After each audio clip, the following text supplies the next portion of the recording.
All right, welcome back. I'm super excited for today's episode.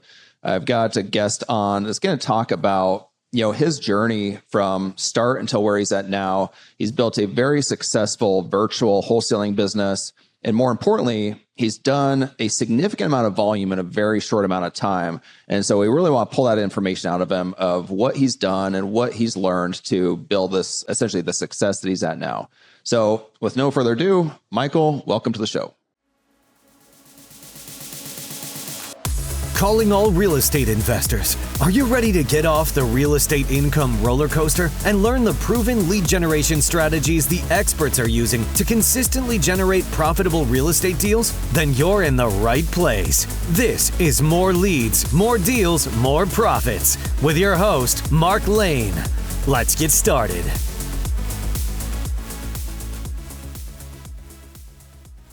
What's up, Mark? Grateful to be here today, man. Looking forward to this. Absolutely.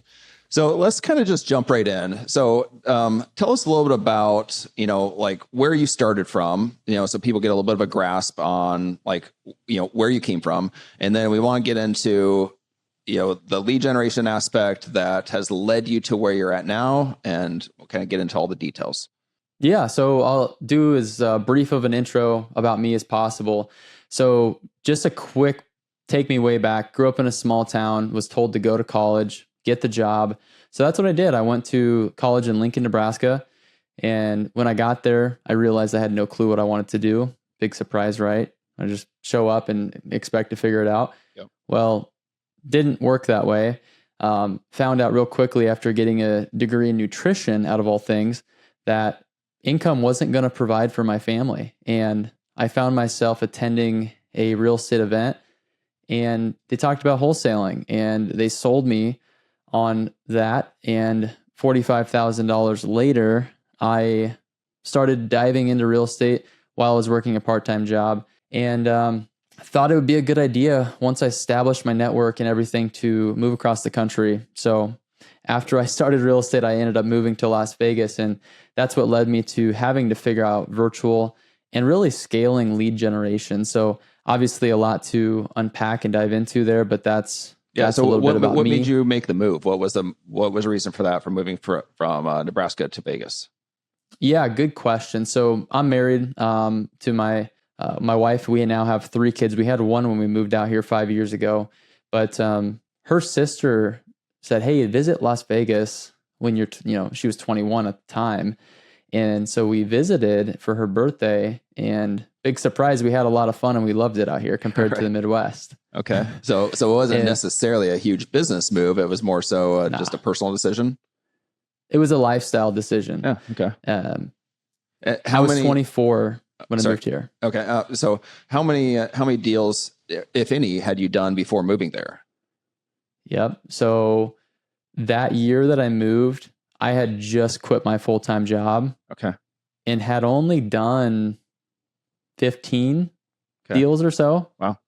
For the first about year before I moved. Okay.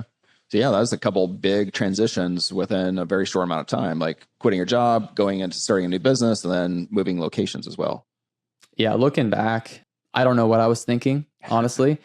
One of those things that you just ask yourself, knowing what you know now, like that made zero sense, honestly. But we figured it out, man. Yeah, it's been a crazy ride, though. Okay, so let's say first year in Vegas, you're now full time in real estate. What starts taking place? Yep. So what took place is I realized that lead generation is a button you can press based on how much dollars you have to spend, and then reverse engineering how much that channel is going to give you an ROI on. And so I started talking to guys who were where I wanted to be. And I started really putting myself in rooms where people were doing way bigger things. Mm-hmm. And that right there in itself expanded my mindset to really believe, hey, what's possible? When I heard somebody say for the first time they were spending $20,000, let alone, $30,000, $40,000 a month on marketing, it really just blew my mind. I'm like, how? Like, that's a lot of money to spend. Right. And they're like, well, this is what we're doing, and this is the return it's giving us, and we're making hundreds of thousands a month. And I'm like, well, this guy can do it, then why can't I? Yeah. Okay. So that led you to making what decisions? Yeah. So to get tactical with it, first it started out with sending out very niche direct mail. And then from there, it just grew on how many people can I send this to? And so I just started putting money in, I'd get a deal, and then I'd put an allocation and increase that. So I just kept building and building and building. Very smart. And to the point where now not only did I have direct mail bringing in consistent leads, I also added pay-per-click marketing, and then I proved that concept. So it was really adding one at a time very strategically, and then continuing to build on that. So first direct mail, I was doing some texting and cold calling, but to be honest, man, that was not my cup of tea. I always wanted my lead gen to be a business, and it to be predictable. So, and I didn't like the outreach model. So, did a little bit of that, but then from there, PPC worked really well for us. And so we really dialed that, and now we're running TV commercials. We've been doing that for about 3 years now. Okay. And that's been a pretty big channel for us. So when you started out, did you start out with much money, or did you start out on a relatively small budget? Yeah, really glad you asked. Well, I started out with $45,000 of debt from the credit cards and zero marketing dollars. So the $45,000, that was for the education. Is that right? Yeah. Okay. Yeah, it was for the education. I wish I would have dropped it on direct mail. That would have been pretty cool. But had no clue what I was doing, so I had to learn somehow. As part of that, it was a shoestring budget, man. That's why I had to hustle. I was doing cold calling. I was doing bandit signs. I started off doing that. So that's where I started with no budget. And I was trying to make just enough money to pay back the interest rate on the credit card. So really, I was having to dig myself out of a hole. But I did ended up joining forces with a guy who I had wholesaled a handful of deals to that first year. Okay. And we each contributed $1,000 a month. So kind of rewind, it was nothing because I hadn't have a marketing budget. Then it was 500. Yep. Okay. And then it was 1,000, and we got that deal. Now it's a couple thousand. I was having to push him quite a bit because he was used to just buying off wholesalers. Yeah. And I knew what it was going to take to create this lead gen machine. Right.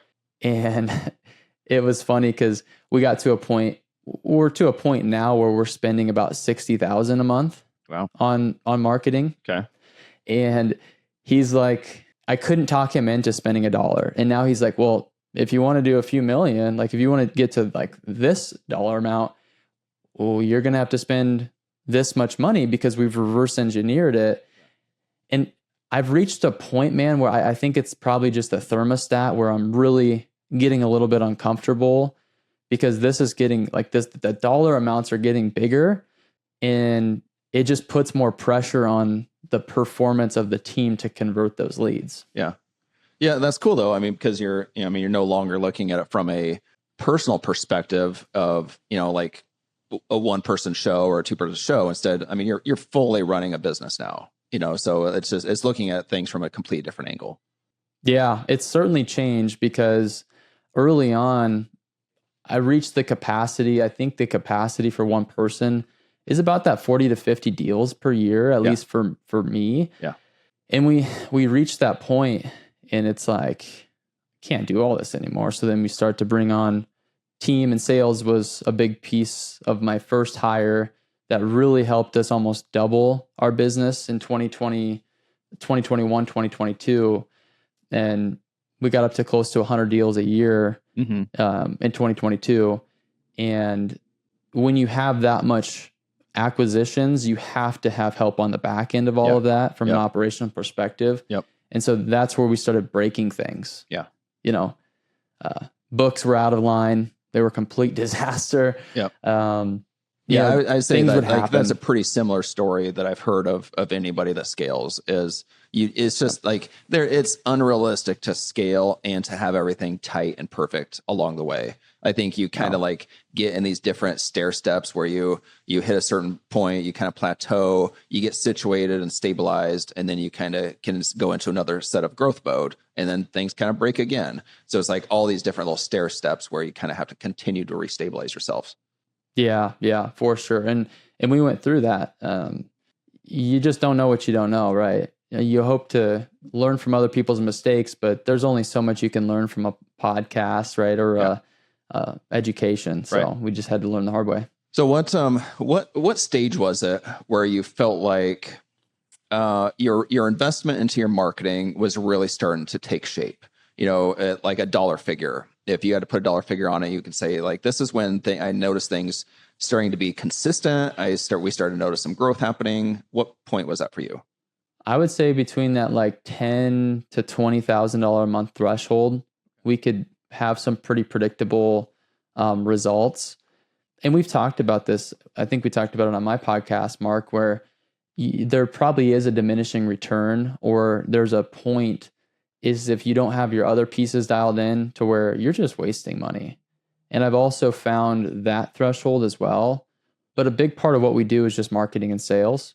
If you've got the leads, you need to have the sales dialed in. And I've had the leads, and then I've had a sales team that wasn't dialed in to the point where it was just burning cash. And I've been there before, and that's not a good place to be. I think we're experiencing a little bit of that right now. Like we're doing pretty good on our marketing, not spending a ton, but certainly spending enough, probably as much, if not more, than anybody in the market. And so we're getting plenty of leads, plenty of deals, but our follow-up is not good at all. It's an area where that's never been a strength because we've always been so good on the front side. But like we had a lead that I was on just, I think, a couple weeks ago, and they had called in, spoke to my assistant, said, hey, are you guys still interested in this house? And like, I couldn't remember I couldn't remember the address. I couldn't remember who it was or what it was, because I had already been on so many since then. And I'm like, man, like we've got to get some things figured out to where there's probably so much money getting missed because of the gaps. And that's a really good point for somebody who might be listening to this and be like, oh, great, good problem to have, right, Michael? Right, Mark? Like you have too many leads. Well, if you don't have the follow-up in place or like a good thing to close those holes, then you don't need as many leads as you would think. So somebody who helped me create drip campaigns, and I just didn't quite realize how bad mine were until I had hired this guy. I paid a guy a few grand to set up drip campaigns for basically anything that you can think of when it comes to circumstances of a seller. And so my team now is trained to, for any appointment that's attended where they don't get an offer accepted, to add them to a drip campaign just to keep in front of them and top of mind. Yep. You must have made a really good impression, obviously, for somebody to call you back, but that's not the case for everybody. Like you should be almost like lucky if you're getting a call back from the seller to say, hey, I'm following up with you, right? Like we're the ones that are supposed to be following up, but those drip campaigns will definitely make a huge difference for sure. Yeah. But I think that's such a good topic to hit on, because like you just said, everybody wants more leads, but more leads, like, yes, it's the answer in the beginning. You have to get to a point where you have lead generation before anything can work. But once you have that consistent lead generation, then you also have to start fixing the other sides of the business. Yeah. And to that point, I've also noticed that if you have 10, 20 leads coming in per day, and at one point we were spending $20,000 a month just on PPC in multiple different markets, and like there were leads coming in every hour of the day, like multiple. And when you have that, the team can get very complacent with like, oh, just going to get the low hanging fruit on this one, and forget about the person who just needed a little bit more attention. And so it can be a detriment to that too, if you're not careful. Well, I think there's also something to be said. Like, I know that you're running a very inbound based business, and that, which is fantastic. It's the most scalable form of lead generation, but there's also tons of other types of lead generation that can be done that are free. And like, the salespeople can get very spoiled when they expect all the leads just handed to them, right? Versus them having to go out of their way to essentially strum up any type of business. Yeah. And we made a mistake where we had already invested all the money, and then the performance kind of wasn't there for a little while. And then we started asking them to do some cold calls and to do some like more guerrilla marketing type stuff. And you could just tell like, they were comfortable. They didn't want to go back. Yep. Absolutely. Yeah. That's we ran into that too years ago when we had acquisitions people on and stuff. And they were just getting fed the leads. And so that's what they expected. And in fact, they didn't even like the thought of like, learning how to make offers on the MLS or going door knocking or whatever. So I always plan that whenever that time comes, or if it even does, that we decide to scale and start to hire salespeople again, that there's going to have to be a mix of them being committed to outbound prospecting and such, along with any leads that they get. Yep. One thing that I heard recently that I haven't done, and I'm curious on if you've seen this or if you ran this model when you had a bigger team, the inside sales versus the outside sales. So for example, this isn't our model, but somebody who I highly respect runs a model where they have somebody who only answers the phone and sets appointments, and then the other person only attends the appointments. Yep. Did you run it that way, or have you seen that before? Well, so yeah, I mean, we had our acquisitions people that all they did was go on appointments. And then I shouldn't say people, is like one guy and me. So like all we did was go on appointments. Then we had a lady that, was fully responsible for just answering the phone and taking the incoming lead. So like, I think in my opinion, that's probably the best way to run it. Like in fact, we were just talking about this because we're currently doing enough deals to where I'm like, man, I'm afraid my assistant's getting buried with all her tasks as well as like taking all the incoming leads.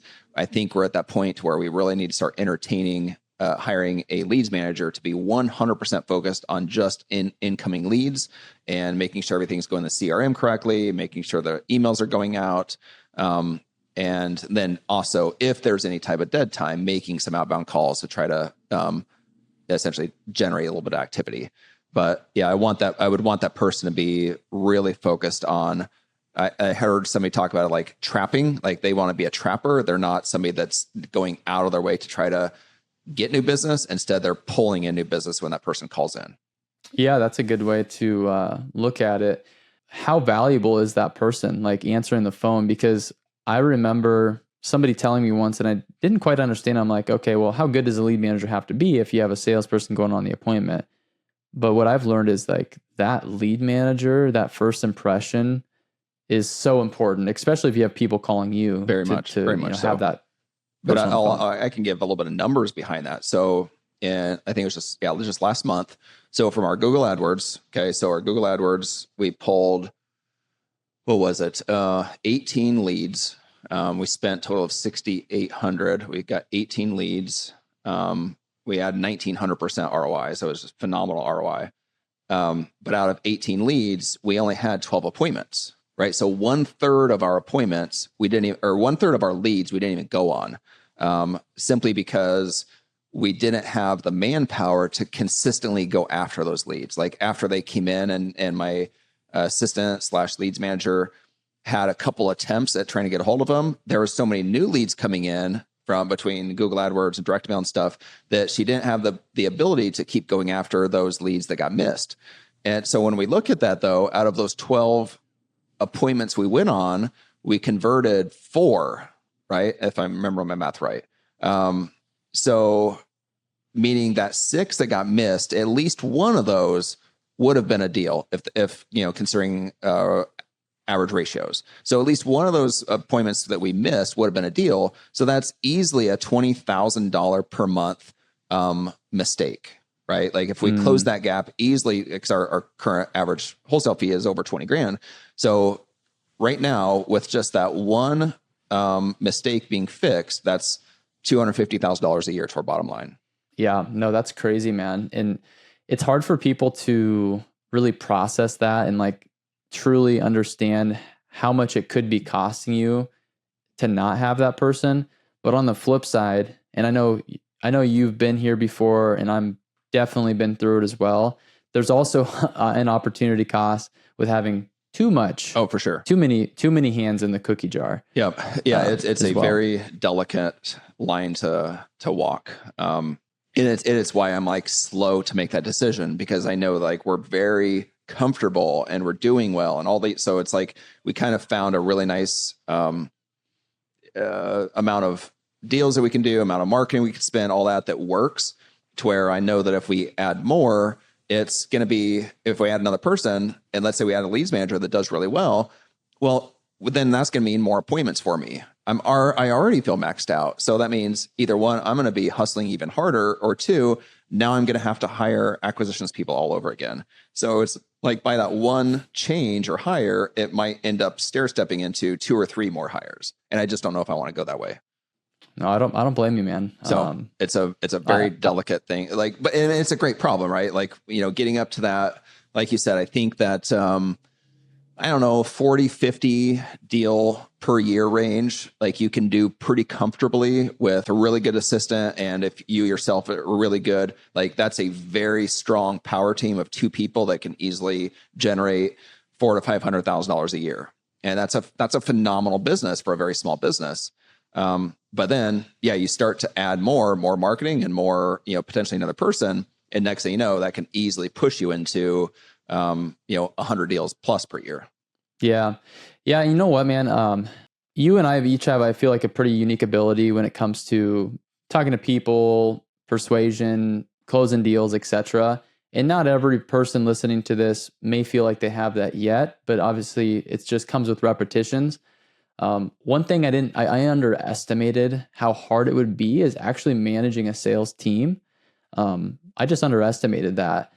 And so, so when you scale and you have to bring in other people, you have to be able to communicate and translate. Now you're becoming a leader and translating the information that you know how to do and making sure somebody else can do it. Maybe not as good, but almost as good as you can. That way you can keep your business predictable, because let's just face it, real estate can be a very up and down business. Mm-hmm. And when you're scaling, there could be $50,000 mistakes if you're not converting the leads at the rate that you plan to convert them. Do you feel like it makes sense to, once you are committed to scaling, do you feel like it makes sense to hire a sales manager to take yourself out of that management role and have somebody that's fully committed to managing the sales team? Yes, 100%. And I would say that's been one of the biggest, I hate to use the word failure, right? But, call it what it is, right? You learn from your mistakes. I haven't hired a sales manager yet. And I can personally attest to, it's not something that I love to sit in, the role that I love to sit in, because I have an operator. And I feel like there's a revenue threshold to where it really makes a lot more sense to hire that person. Right. And I've talked to some friends in the industry and they're like, well, probably 2 million plus for sure, maybe higher 2 millions. But is there really a right or wrong? If my unique ability is closing deals and I can assist the team with getting more deals on the board and having somebody actually manage the others, right, maybe that's more profitable. Right. Yeah. That's exactly what I've thought. If we decide to scale again, exactly what I feel like I would do. I don't feel like I would play a good sales manager role. It's just not my gift at all. But I feel like I could kind of play that role of, helping with acquisitions and training. I can kind of play that visionary role and lead trainer role, to where I can train in the business probably better than anybody, because I have the reps 1,000 times more than anybody else. And so how could I possibly bring anybody to train better than what I can train? But I can certainly hire somebody to be a better sales trainer, because I wouldn't even know what to do in that position. You nailed it, man. And that's what I've learned about myself too. And it's one of those things where it's like, you study leadership and you know what needs to be done to be a great leader. And it's not saying you can't be a great leader in other avenues of your business, but this is just more of it's a very admin intensive thing. You got to be reviewing people's calls. You have to show up to huddles. You have to do the daily trainings, etc.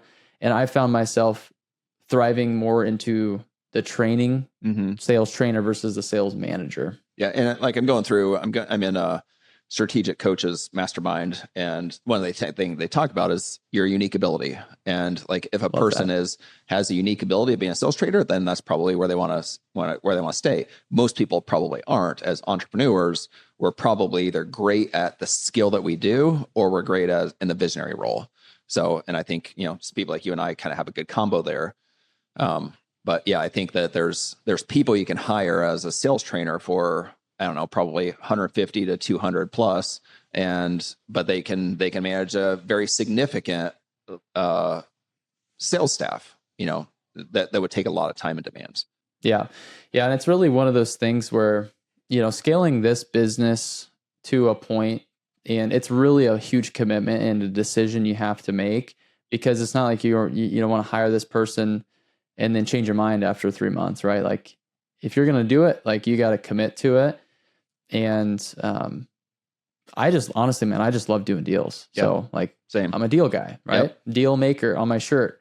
Yep. I love doing deals, and I love partnering with other people to do deals. That's been something that I've had a lot of fun with is, I could teach you how to do a wholesale deal, but what I'd love to do is to teach you how to generate the leads, and that way we can do deals together. Like that's a lot of fun. Well, so let's stay on the topic for just a second. So if you're going to be teaching somebody how to generate leads, from your experience, how would you start to lead them down that path? Yeah, so it really, from a context perspective, you have to know where that person's coming from. Like, what's their experience? Are they already doing deals, or have they never done a deal before? So I'm going to speak to the person who they've done deals and they want to take it to the next level. So like they know how to close a deal. They want to take it to the next level. So what I would suggest is you got to find somebody who can help you set the campaign up. And so for us, what we've dialed is PPC. Okay. So I have a guy who Mark, yep, who he gets it. Like he understands how to bring motivated seller leads at a reasonable cost per lead. And we would just set that campaign up in the market. And then also, having the back end piece to where it's very easy to process and move that person down the funnel in that pipeline. But that's what I would start with is like, and to kind of complement what you're saying for the listeners, like Ben Hardy and Dan Sullivan, it's the who, not how, right? They're like, it's not going out trying to figure out how to do Google AdWords. It's finding that contact that already knows how to do it. And you decide you're going to pony up a little bit of cash to get those leads coming in consistently. Yeah, 100%. Once you have that contact, that lead flow, you can just build on it. So you don't have to start by spending $10,000 a month. You can start by spending $3,000 and then get the proof of concept, just like we talked about earlier, and then just build on that. Mm-hmm. And so that's what I would recommend. And it scares me to tell people to go build a cold calling team because it's just not what I do. Yeah. I know there's successful people out there. I talked to a guy yesterday, man, who has 24 cold callers. Wow. And I'm like, how do you manage all of that? Yeah. How many leads do you get from that? So I start to look at how much time is that taking you. But another big thing with lead generation is what's your your cash conversion cycle. Yeah. And so for people who are listening, the cash conversion cycle for a cold call lead is going to be much longer than your cash conversion for an inbound hot PPC lead. So can you go into that a little bit deeper, Michael, just so people can understand kind of what cash conversion cycle means and how that plays a part? Yeah, for sure. So really what it is how long does it take from when a lead comes in to bring in revenue into your company? And so a lot of times when you're guerrilla marketing, those leads, they have to warm up. Like they just thought about selling today, mm-hmm. but they're 6 months out versus somebody else who might be, no, I'm going to sell my house today. Like I'm calling Mark and I'm going to sell him my house today. So therefore your time to get paid is going to be condensed significantly. Right. And so there's an opportunity cost from my perspective, not only from a brain damage perspective, and I know I'm really hating on cold calling here, but I've done it before. So I have experience with this. I don't need to hire the lead managers, as many of them. If I have a good closer, like they know what to do with a hot inbound motivated lead. Mm-hmm. So just less craziness. Yes, it might be a little bit more expensive, but there's something to be said about condensing that for cash flow for our business model. Well, it seems to me that you'd be able to reinvest back into your marketing that much quicker, right? And so if you're getting a positive ROI, that you technically should be able to grow faster because you're reinvesting back into your marketing on a more consistent basis.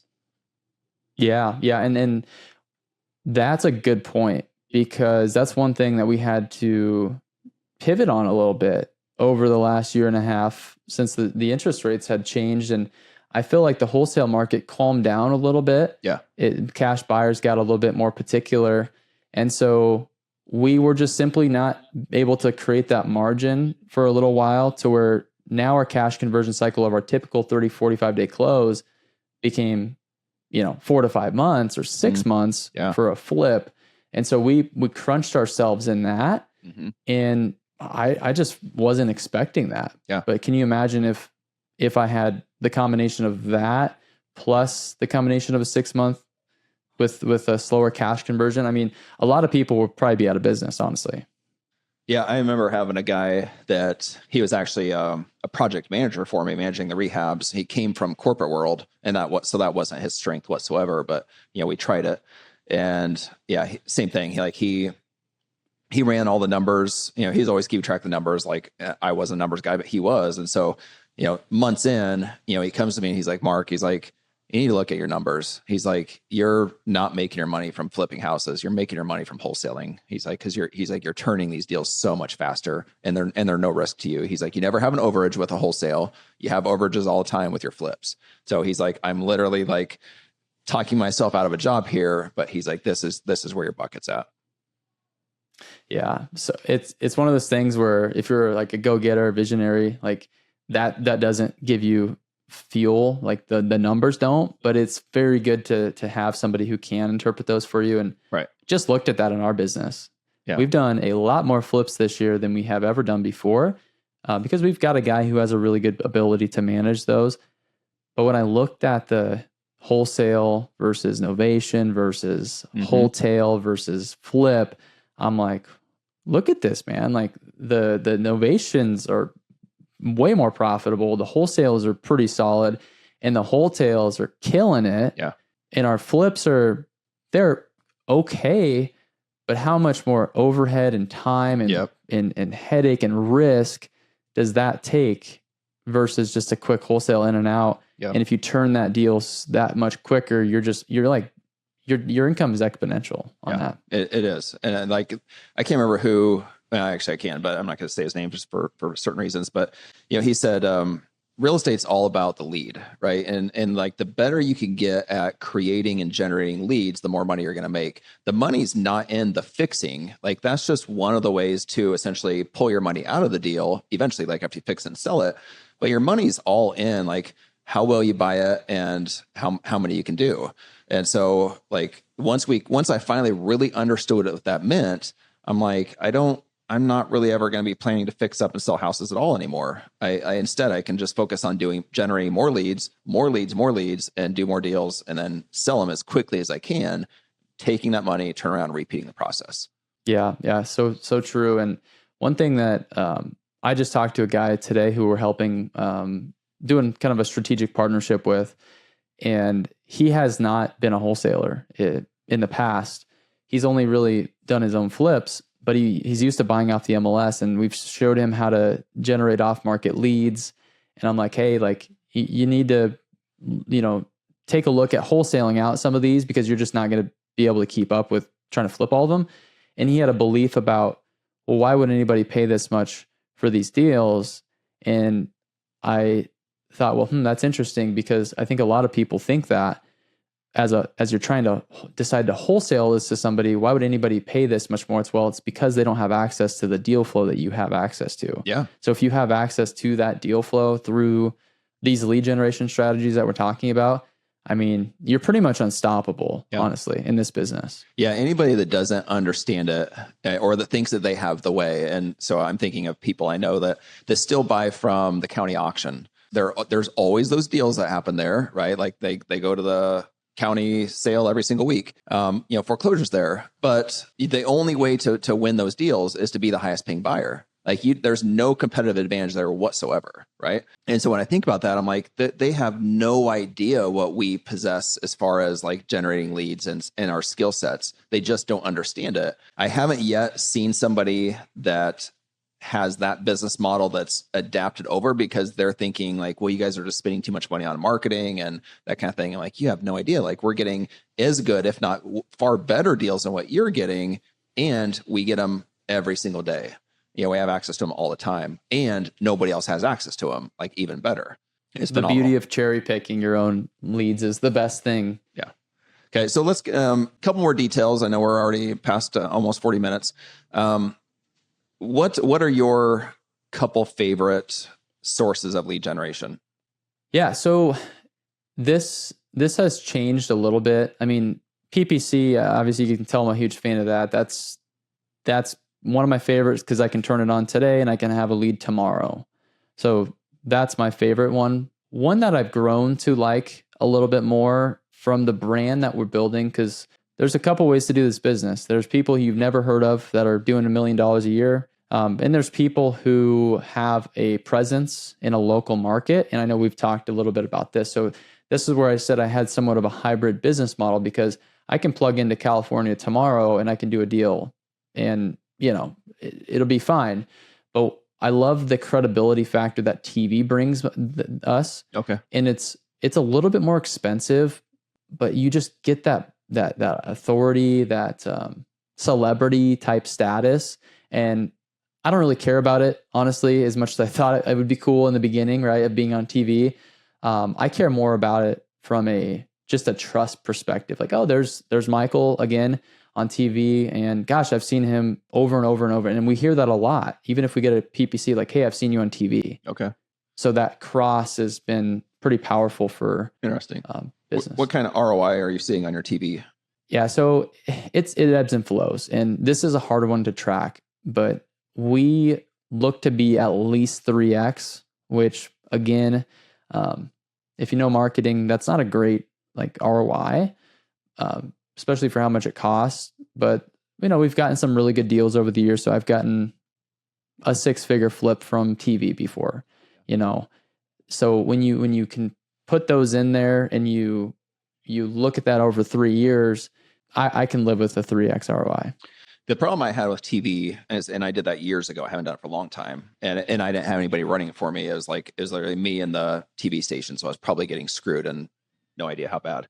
But what the problem I had is that I was getting leads from way outside my area, because that's where they'd be broadcasting all over the state basically, and so I'd be getting leads from a couple hours away that I had no ability to go and do. So I think maybe it's different because it's virtual. Like, I'm not sure what you think about that, but I just had a very hard time with that lead generation channel, simply because the leads were just coming in from everywhere.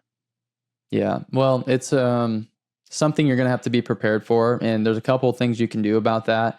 We get a ton of rural leads, and it's not ideal. Like, we don't love it, obviously. Yeah.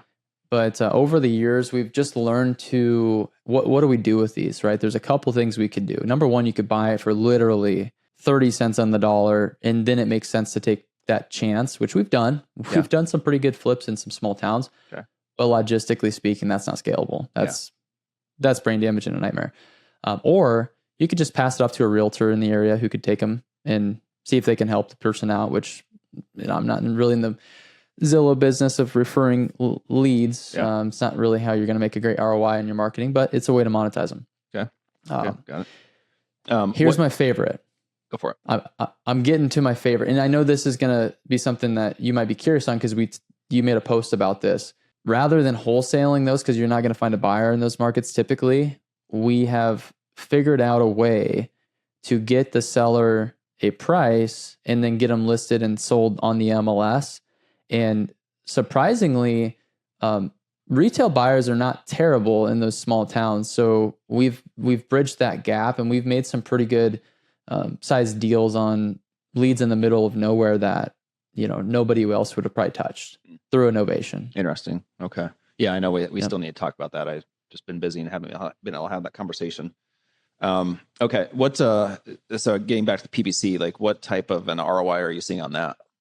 Yeah, so this fluctuates, and I really need to dial this in a little bit because we've just changed CRM. So I actually just had this conversation with my marketing guy about, hey, we need to collect all the profits from these deals and get an ROI on this.